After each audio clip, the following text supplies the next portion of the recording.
Assalamualaikum warahmatullahi wabarakatuh. Nama saya Sinta Aprilia Adilasari, absen 30 kelas 12 MIPA 4. Saya akan menerangkan tentang pengaruh iptek terhadap NKRI. Pada abad ke-20, rekayasa teknologi yang dikembangkan oleh manusia terus mengalami kemajuan. Pada abad ini ditemukan beberapa alat yang sangat menunjang pada perkembangan dan kemajuan iptek pengetahuan, seperti munculnya televisi, komputer, telepon, dan sebagainya. Selain itu, perkembangan teknologi transportasi juga semakin menunjukkan bahwa dunia ini tanpa batas. Alat-alat transportasi seperti mobil, kapal laut, dan pesawat udara seakan-akan membuat jarak antar daerah bahkan antar negara sekalipun semakin pendek dan bisa ditempuh hanya dengan waktu singkat. Hal tersebut menunjukkan bahwa kemajuan iptek sedang dinikmati oleh seluruh masyarakat dunia, termasuk masyarakat Indonesia. Kemajuan iptek tentunya memberi pengaruh bagi kehidupan sebuah bangsa, baik itu pengaruh positif maupun negatif. Pengaruh positif dan negatif dari kemajuan iptek berbeda-beda dalam setiap aspek kehidupan. Di kesempatan ini saya akan menjelaskan dalam dua aspek, yaitu aspek ekonomi dan sosial budaya. Yang pertama, aspek ekonomi. Pengaruh positif iptek bagi kehidupan ekonominya diantaranya: 1. Produktivitas.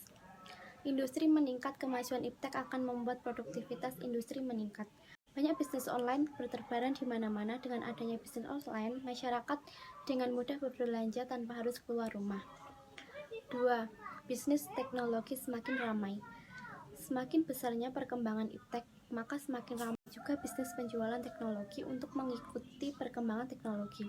Di setiap negara tentunya harus selalu meluncurkan teknologi baru di setiap tahunnya. 3. Pembayaran secara online. Karena bisnis teknologi sudah meningkat dan produktivitas industri juga meningkat, maka terbukalah fitur untuk melakukan pembayaran secara online. Ini akan mempermudahkan kita semua dalam bertransaksi. Kita tidak perlu ke ATM atau bank untuk mengambil uang kita, hanya perlu langsung transfer dari rekening kita ke rekening pedagang secara online. 4. Makin meningkatnya investasi asing atau penanaman modal asing di negara kita. 5. Makin terbukanya pasar internasional bagi hasil produksi dalam negeri. Yang keenam, mendorong para pengusaha untuk meningkatkan efisiensi dan menghilangkan biaya tinggi. 7. Meningkatkan kesempatan kerja dan devisa negara. 8. Meningkatkan kemakmuran masyarakat. 9. Menyediakan dana tambahan untuk pembangunan ekonomi. Dan yang sekarang pengaruh negatifnya antara lain yaitu: 1. Resiko belanja online. Bagi orang yang awam atau selalu takut ketika berbelanja online karena takut akan penipuan, beberapa waktu kejadian seperti ini bisa terjadi. Banyak kesalahan-kesalahan penjual ketika kita berbelanja online, seperti salah pengiriman barang, barangnya dikirimkan rusak, atau bahkan barang tidak dikirim. Yang kedua, pencurian data kartu debit atau kredit. Ketika berbelanja langsung, cara belanja dengan kartu debit atau kredit adalah cara yang paling banyak dilakukan oleh masyarakat. Beberapa penipu berusaha mengambil data dan uang yang kita punya.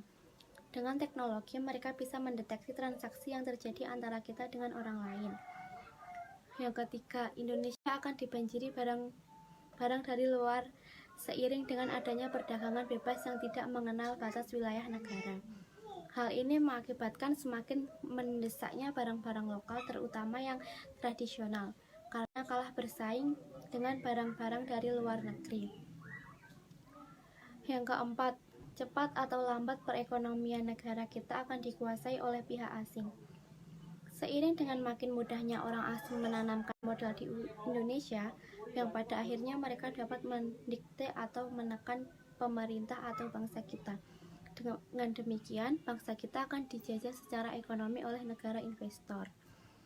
Yang kelima, akan timbulnya kesenjangan sosial yang tajam sebagai akibat dari adanya persaingan bebas. Persaingan bebas tersebut akan menimbulkan adanya pelaku ekonomi yang kalah dan yang menang. Yang menang akan dengan leluasa memonopoli pasar, sedangkan yang kalah akan menjadi penonton yang senantiasa tertindas. 6. Pemerintah hanya sebagai regulator pengaturan ekonomi yang mekanisme akan ditentukan oleh pasar.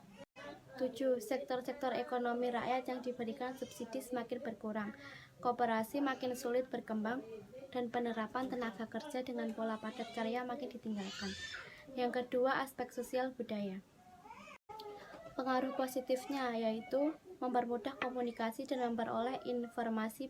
Perangkat teknologi yang diciptakan mampu memberikan pengalaman berkomunikasi dengan jaringan yang lebih luas, di mana artinya kita bisa didekatkan dengan teman, kerabat, atau saudara yang jauh baik di luar kota hingga di luar negeri. 2. Membantu memenuhi kebutuhan hidup. Perkembangan iptek memberikan pilihan kepada manusia untuk memenuhi kebutuhan sehari-hari. Seperti kita ketahui, kita dapat memesan makanan, belanja pakaian, dan keperluan rumah, hingga memesan transportasi untuk melakukan bepergian. 3. Meningkatkan potensi daerah teknologi menjadi ruang kesempatan bagi masyarakat daerah dalam mengenalkan potensi daerah masing-masing, seperti mengenalkan hasil bumi suatu daerah, tarian, atau alat musik daerah, keindahan alam, hingga inovasi masyarakat daerah, sehingga hadirnya teknologi memberikan kesempatan dalam meningkatkan ekonomi dan juga sektor pariwisata. 4.